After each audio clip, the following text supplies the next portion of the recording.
The year 1571 did not end with a sunset. It ended with a shroud of black soot that choked the very lungs of Eastern Europe. Imagine, if you will, the largest city in the Orthodox world, a sprawling metropolis of timber and gold, reduced to a charcoal footprint in less than 24 hours. This was Moscow after the Crimean Khan, Gulyay-gorod, had finished with it. The fire was so intense that the stone bells of the Kremlin melted, and the river Moskva was choked with so many bodies that its waters ceased to flow. For Ivan IV, known to history as the Terrible, this was not just a military defeat, it was a cosmic judgment. He had fled his capital, leaving his people to burn, and as he sat in the cold forests of the north, he realized that the Russian state was not just dying, it was being erased from the map. This is the prologue to a confrontation so massive, so desperate, and so forgotten by the Western canon that it feels like a myth. But in 1572, the myth became flesh, blood, and iron at a place called Molodi. To understand the gravity of the Battle of Molodi, we must first understand the suffocating pincer in which Russia was trapped. To the west, the Polish-Lithuanian Commonwealth and the Swedish Empire were tearing at Russia's throat in the Livonian War, a grueling 25-year conflict that had drained the Tsar's treasury and decimated his professional officer corps. But to the south lay a far more primal threat. The Crimean Khanate, a powerful successor state to the Golden Horde, was not merely a collection of nomadic raiders, they were a sophisticated military machine, backed by the global superpower of the age, the Ottoman Empire. Sultan Selim II saw in Russia's weakness an opportunity to expand the Caliphate's influence into the northern steppes, turning the Volga and the Don into Ottoman corridors. The Khan was his instrument, and the 1571 burning of Moscow was merely the rehearsal. When the snows began to melt in the spring of 1572, Gulyay-gorod did not send a diplomatic envoy to Ivan. He sent a letter of supreme arrogance. He told the Tsar that he should surrender Kazan and Astrakhan immediately or face total annihilation. He boasted that he had seen the smoke of Moscow and found it sweet, and that next time he would not leave until the Tsar himself was in chains. Ivan, a man prone to fits of religious ecstasy and murderous paranoia, was at his lowest point. His secret police, the Oprechina, which had spent years terrorizing the Russian boyars, had proven utterly useless in the face of the Crimean cavalry. They were executioners, not soldiers. In a rare moment of lucidity born of absolute terror, Ivan realized that if he did not unite his fractured realm, there would be no realm left to rule. He abolished the Oprechina, merged its remnants with the traditional army, and turned to the one man he had every reason to fear, Prince Mikhail Vorotensky. Vorotensky was a veteran of the frontier, a man who understood the boring history of logistics, fortifications, and the relentless rhythm of the steppe. He was tasked with an impossible mission: hold the southern border with a force that was outnumbered nearly 3-1. The Khan was marching north with a colossal host.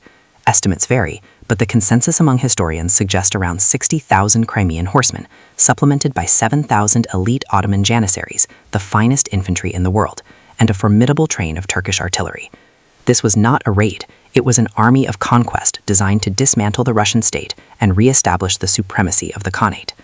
Against this, Vorotensky could muster perhaps 23,000 men, a ragtag collection of boyar cavalry, German mercenaries, and streltsy, the Russian musketeers who were the only thing standing between the Khan and a second burning of Moscow. The strategic heart of the Russian defense was the Zasechnaya Cherta, or the Great Abatis Line. This was a monumental engineering feat, a massive belt of felled trees, earthen walls, and ditches that stretched for hundreds of miles across the southern frontier. It was designed to funnel the fast-moving Crimean cavalry into specific gates where they could be engaged by Russian infantry. However, the Abatis Line was not a wall in the Roman sense. It was a delay tactic. Vorotensky knew that the Khan would not waste time sieging individual forts. Gulyay-gorod wanted the capital. He wanted the Tsar. He wanted the prestige of being the man who broke the back of the Rurikid dynasty forever. As July 1572 approached, the heat on the steppe became oppressive. The Russian scouts, riding light horses and living on dried meat, watched the horizon for the telltale signs of the invasion, the vast dust clouds kicked up by tens of thousands of hooves. The Khan's strategy was simple but devastating. He would bypass the main Russian defensive positions by crossing the Oka River at multiple points, overwhelming the pickets and racing for the road to Moscow. If he could cross the Oka, the road to the heart of Russia would be wide open. The river was the final natural barrier. Voritinsky, positioned at Serpukhov, watched the river like a hawk. He knew he couldn't defend every inch of the bank. He had to guess where the Khan's main blow would fall.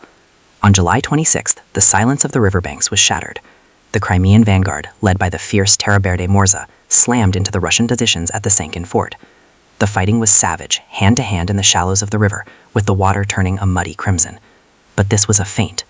While the Russians were distracted at the fort, the main body of the Khan's army, including the Janissaries and the heavy baggage train, began crossing further upstream at the Dragonskoye fort. By the time Voritinsky realized the deception, the Khan's elite forces were already on the northern bank. The unthinkable had happened. The southern defensive line had been breached. The Crimean Horde was now between the Russian army and Moscow. Panic began to ripple through the Russian ranks.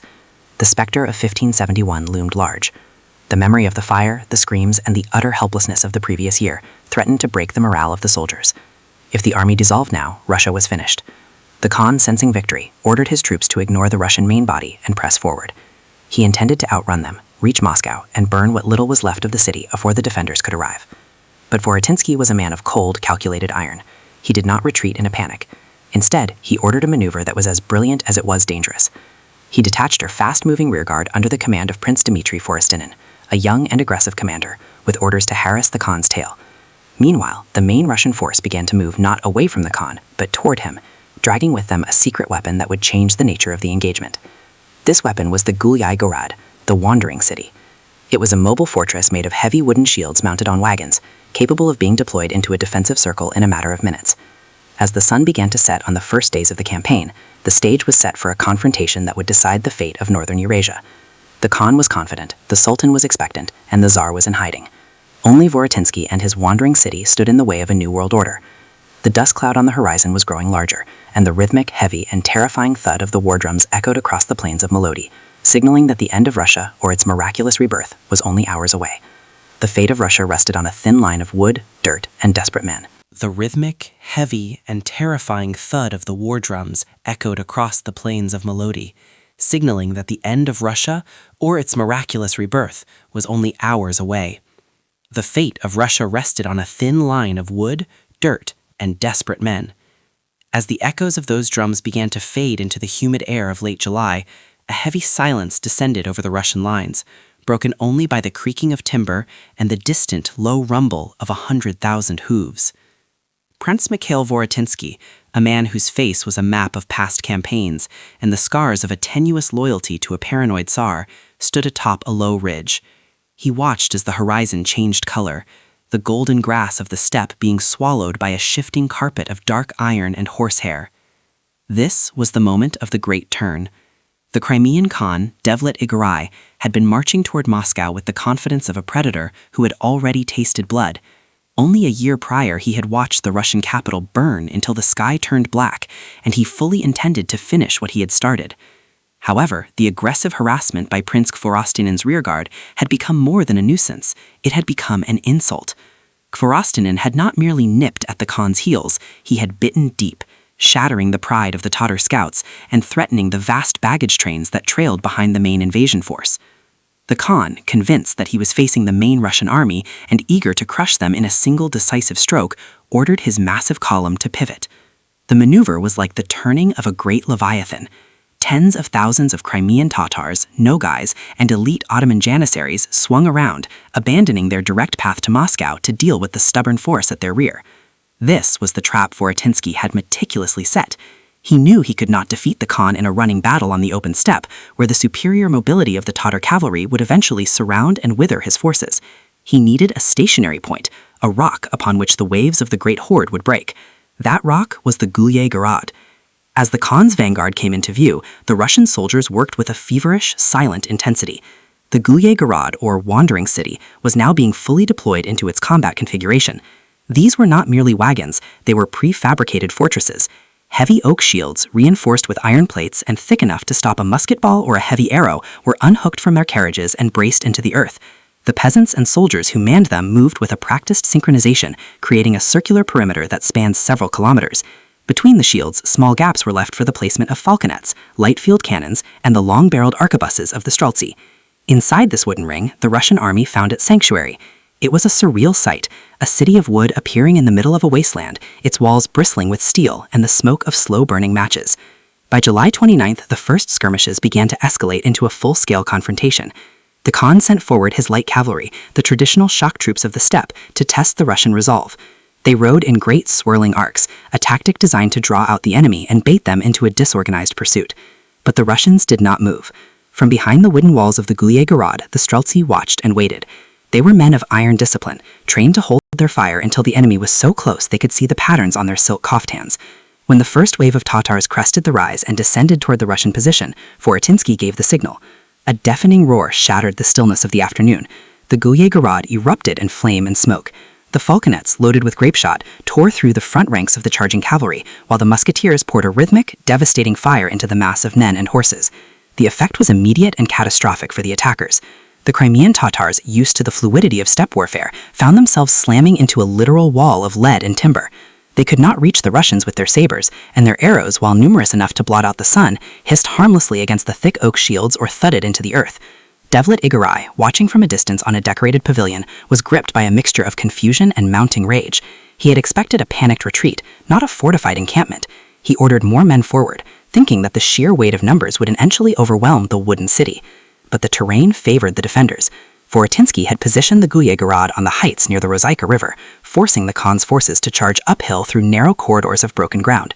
Every meter gained by the Khan's men was paid for in blood. As the sun began to dip below the horizon on that first day of heavy fighting, the field before the Gulyay-gorod was a charnel house. The air was thick with the smell of sulfur, scorched earth, and the metallic tang of blood. Yet despite the losses, the Khan remained confident. He possessed the Janissaries, the Sultan's own elite, men who never knew defeat, and who carried the most advanced firearms of the Ottoman Empire. To the Khan, the Gulyay-gorod was nothing more than a temporary obstacle, a wooden cage that the Russians had built for their own execution. Inside the wandering city, the atmosphere was one of grim endurance. The Russian soldiers were dehydrated and covered in the soot of their own gunpowder, but their spirits were bolstered by the sight of the broken charges outside. Fortinsky walked among his men, checking the integrity of the shields and the stocks of ammunition.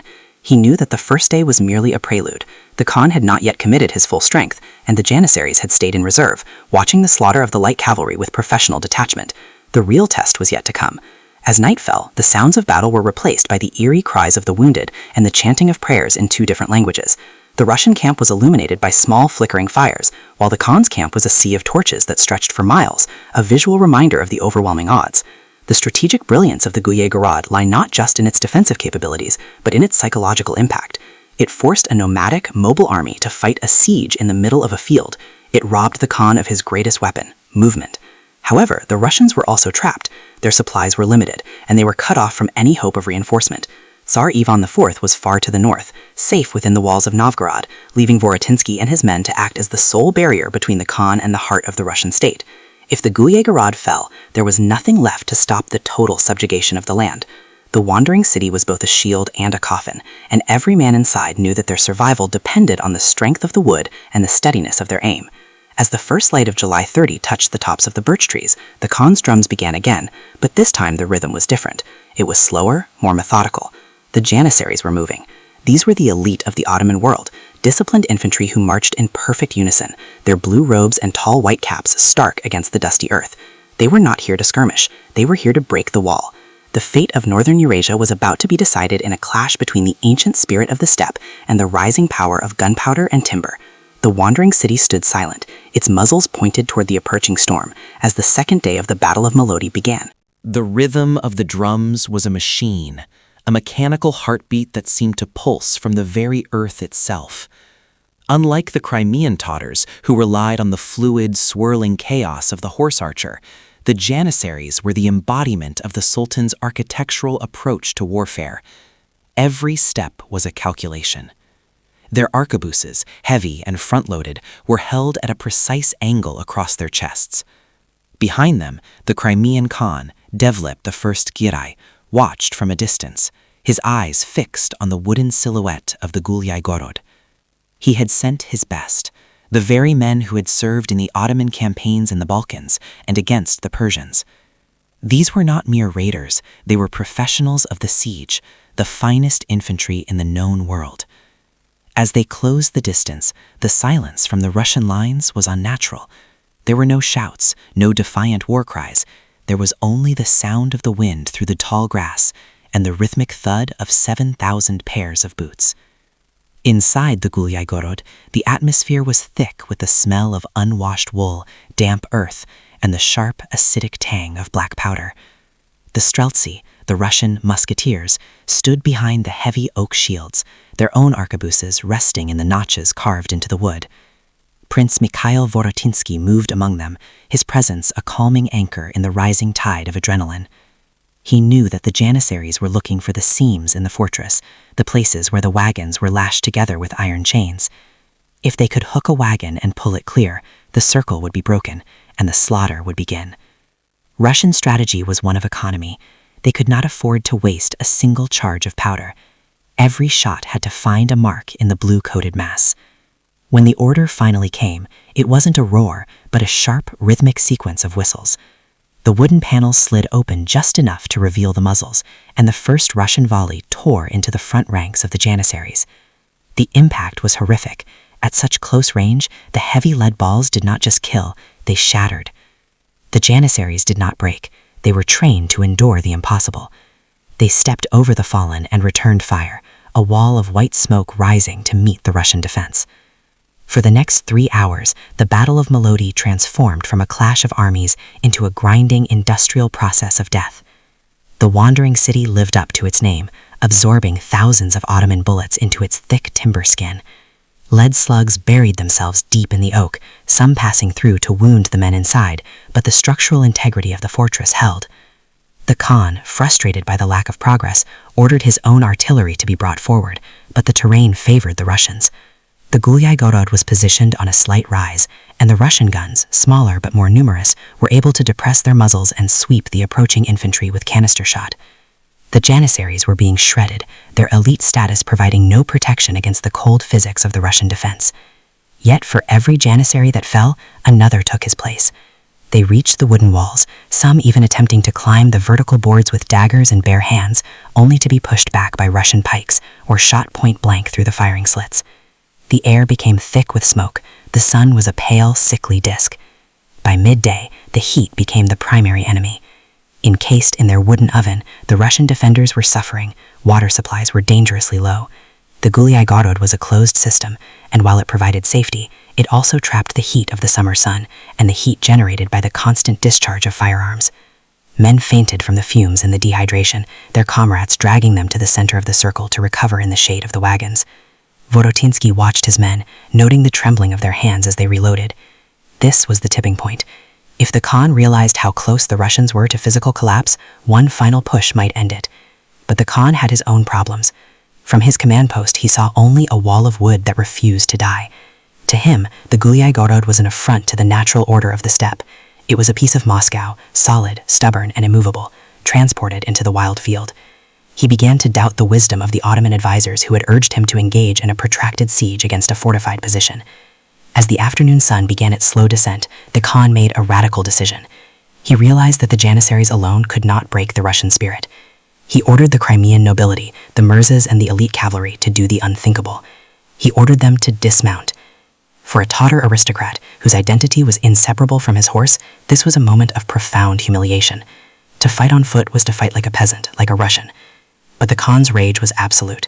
He stripped the golden bridles from his own horses and commanded his generals to lead their men on a frontal assault against the Gulyay-gorod.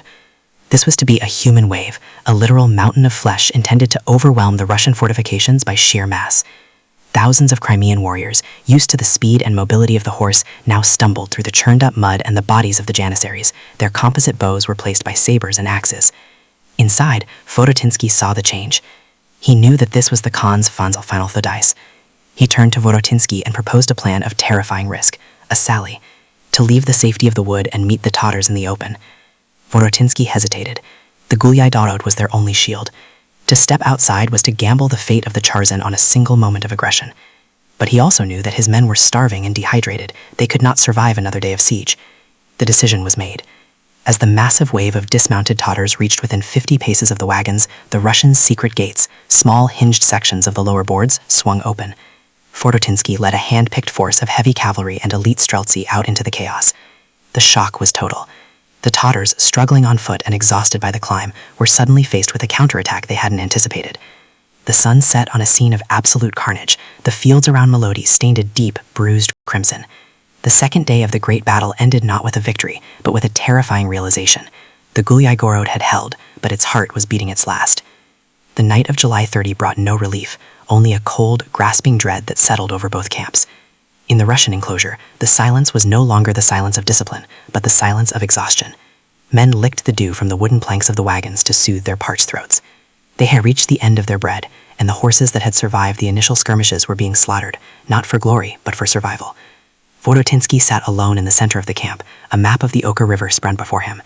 He knew the Khan was bleeding, but the Khan had more blood to lose. The Russian force was a finite resource, a single candle burning in a vast, dark room. If the flame went out tonight, the darkness would consume everything from the Volga to the White Sea. In the Tatar camp, the mood was even darker. The Khan had lost his son-in-law and several of his most prominent mirzas in the day's fighting. The Janissaries, the pride of the Sultan, were reduced to a fraction of their strength. The steppe was littered with the blue and white of their uniforms, now stained the color of the earth. To the Khan, the Gulyay-gorod was no longer just a fortress. It was a curse, a sorcerous construction that defied the laws of war. He paced his tent, the smell of lamb fat and horse sweat hanging heavy in the air. He had promised the Sultan a conquered province, not a graveyard for his best men. He knew that time was his enemy. To the north, the Russian Tsar, Ivan IV, was waiting. Though he had fled Moscow, his influence remained, and every hour the Khan spent stalled at Molodi was an hour for the Russian reinforcements to gather, or for the Tsar's legendary wrath to find a new target. As the first gray light of July 30 began to bleed into the horizon, the two exhausted giants prepared for the final act. The Russian defenders tightened their belts and checked their remaining powder, while the Khan looked at the wooden walls and realized he could not go around them. He had to go through them, or he would never go home at all. The air was cool, the grass wet with the blood of the previous day, and the Gulyay-gorod stood waiting, its wooden face scarred by fire and lead, a silent witness to the collision of two worlds. The third day of Molodi was beginning, and with it the final unraveling of the Crimean dream of empire. The drums began their beat again, but this time they sounded like a funeral march for an entire generation of warriors. The Khan mounted his horse, drew his saber, and pointed it toward the heart of the Russian state, signaling the start of the final, desperate surge. The roar that rose from the Crimean lines was not merely a battle cry. It was the collective voice of 100,000 souls who understood that their path back to the Black Sea was blocked by nothing more than timber and iron determination. The earth, already saturated with the iron-scented moisture of the fallen, groaned under the rhythmic thunder of thousands of hooves. Devlet-Girai did not send a vanguard this time. He sent a deluge. He threw the full weight of his center against the Gulyay-gorod, hoping that the sheer momentum of his cavalry would shatter the wooden screens through sheer kinetic force. But the Gulyay-gorod was not a passive wall. It was a living, breathing machine of war. As the Tatar riders closed the distance, the wooden shutters on the mobile fort slid open with a synchronized clatter that sounded like the cocking of a giant's crossbow. From the dark slits within, the muzzles of the Russian arquebuses, the bishals, blossomed with lethal orange fire. The effect was instantaneous and horrific. The front ranks of the Crimean cavalry did not merely stop, they disintegrated. Horses tumbled forward, their massive weight sliding through the slick mud and slamming into the wooden panels of the fort with the sound of breaking ships. Behind them, the second and third waves were forced to leap over the mounds of their own dead, only to be met by a fresh volley of lead. The Streltsy, the Tsar's elite musketeers, worked with a cold, mechanical efficiency. One man would fire, step back into the shadows of the wooden interior to reload, while the next man stepped forward to fill the gap. It was a continuous cycle of death, a leaden hail that never seemed to slacken. The air inside the Gulyay-gorod became thick with the sulfurous stench of gunpowder, making the defenders' eyes water and their lungs burn, but they did not falter. They knew that if the wall broke, they would be trampled into the very dust they defended. By midday on July 31st, the slopes of Molodi were a landscape of nightmare. The Khan's frustration was palpable. From his vantage point on a nearby rise, he could see the wooden fort standing like an island in a sea of his own warriors. His pride, the invincible Crimean cavalry that had burned Moscow only a year before, was being blunted against a pile of planks. The Ottoman Janissaries, the Sultan's own professional infantry, were dispatched to lead a direct assault on the gates of the mobile fort. These were men who had seen the walls of the greatest cities in Europe crumble, but they had never fought a city that moved, a city that could adjust its perimeter and swallow its attackers whole. As the Janissaries advanced, they found themselves caught in a crossfire between the Gulyay-gorod and the Russian heavy cavalry under Prince Voritinsky, which would periodically dash out from the rear of the fort, strike like a serpent, and then retreat back behind the wooden shields before the Tatars could close the distance. The heat of the Russian summer began to bake the battlefield, adding a new layer of suffering to the combatants. Water was becoming more precious than gold. The Russians were pinned within their wooden cage, their barrels of water dwindling, while the Khan's forces, though free to move, were operating in a scorched earth territory where the wells had been fouled or exhausted by the sheer size of the invading host. Hunger, too, began to gnaw at the edges of the conflict. The Crimean army, built for swift raids and rapid movement, was not equipped for a protracted siege of a mobile fortress. Their supplies were low, and the horses were beginning to weaken from a lack of fresh fodder. Yet Devlet-Giray could not turn back. To retreat now would be to admit that the walking city had defeated the Golden Horde's successor, a blow to his prestige that might cost him his throne. In a fit of desperate resolve, the Khan ordered the unthinkable. He commanded his elite cavalry, the noble Mirzas and the core of his household guard, to dismount. For a Tatar warrior, to fight on foot was a mark of deep desperation, a stripping away of the very essence of their martial identity. They were masters of the saddle, the wind riders of the steppe. To stand on the earth and swing a saber like a common peasant was an indignity, yet they obeyed. Thousands of Crimean warriors climbed down from their mounts, their silk robes and polished mail glinting in the punishing sun, and prepared to storm the Gulyay-gorod with their bare hands and cold steel. This was no longer a battle of maneuver. It was a brutal, visceral struggle for every inch of the Russian soil. The assault that followed was the most ferocious of the campaign. The dismounted Tatars threw themselves at the wooden walls, clawing at the gaps, trying to wrench the shields aside with their hands. Some even tried to climb the smooth timber, only to be hacked down by the Russian polearms, the massive bardaches that swung from above like the scythes of a dark harvest. The sound of the battle changed from the thunder of hooves to the wet, rhythmic thud of metal hitting bone and the frantic scratching of thousands of fingers against wood. Inside the fort, the Russians were running out of powder. They began to use stones, broken equipment, and even the very earth beneath them to repel the boarders. Prince Voritinsky moved among his men, his armor dented and his face masked in soot, offering not words of hope, but the grim reality of their situation.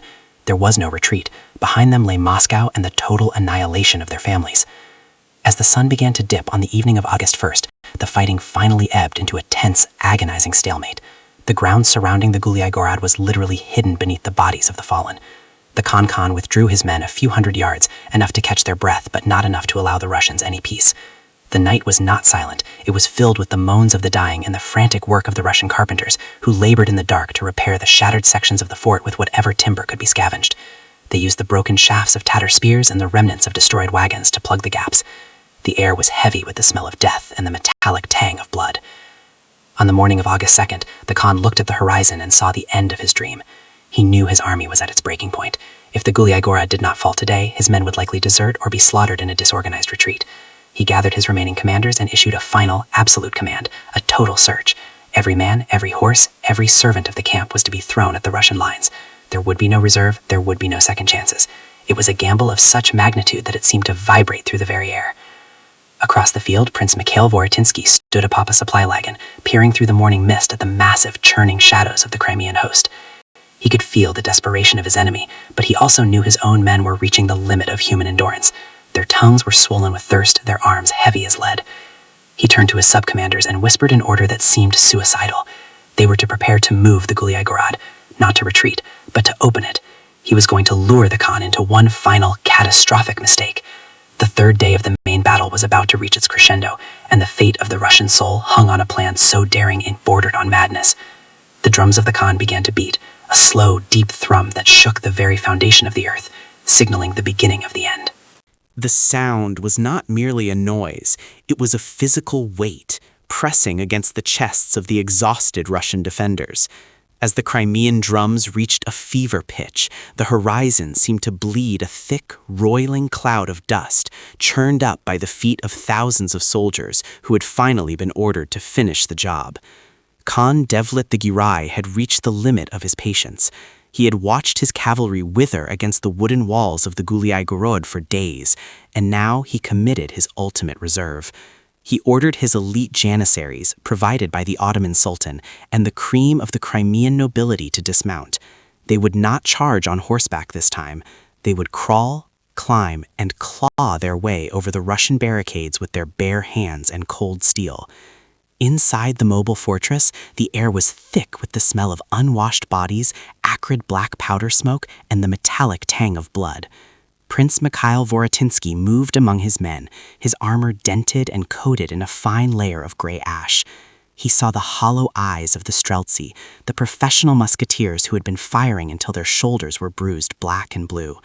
He saw the German mercenaries, their colorful doublets now shredded rags, leaning on their heavy arquebuses. There was no cheering. There was only the grim, mechanical preparation for the end. Vorotensky's plan was a masterpiece of desperation. He knew that the Gulyay-gorod could not withstand a concentrated, dismounted assault from all sides. The wooden shields were splintering, and the gaps were becoming too wide to plug with corpses. As the Crimean wave broke against the Russian lines, the world became a cacophony of screams and the rhythmic thud of axes against timber. The Janissaries, renowned for their discipline, reached the outer perimeter and began to use long-handled hooks to pull down the heavy wooden shields. The Russian defenders stabbed downward with pikes, the long blades passing through the gaps to find soft flesh, but for every attacker who fell, 3 more climbed over the body. It was a slow-motion catastrophe. The Khan, watching from a nearby rise, allowed himself a rare smile.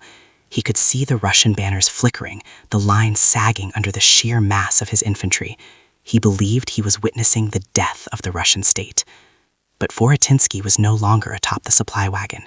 In the chaotic heat of the assault, under the cover of the very dust and smoke that blinded the Khan's observers, the prince had executed the most dangerous maneuver of the entire campaign.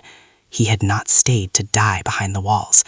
Leaving the heroic Prince Dmitry Kvorostinin in command of the Gulyay-gorod's defense, Vorotensky had led a large contingent of his remaining cavalry and the most mobile of his infantry out through a hidden rear exit of the fortress. They had descended into a deep wooded hollow that skirted the edge of the battlefield, a natural trench that hid their movement from the main Crimean host.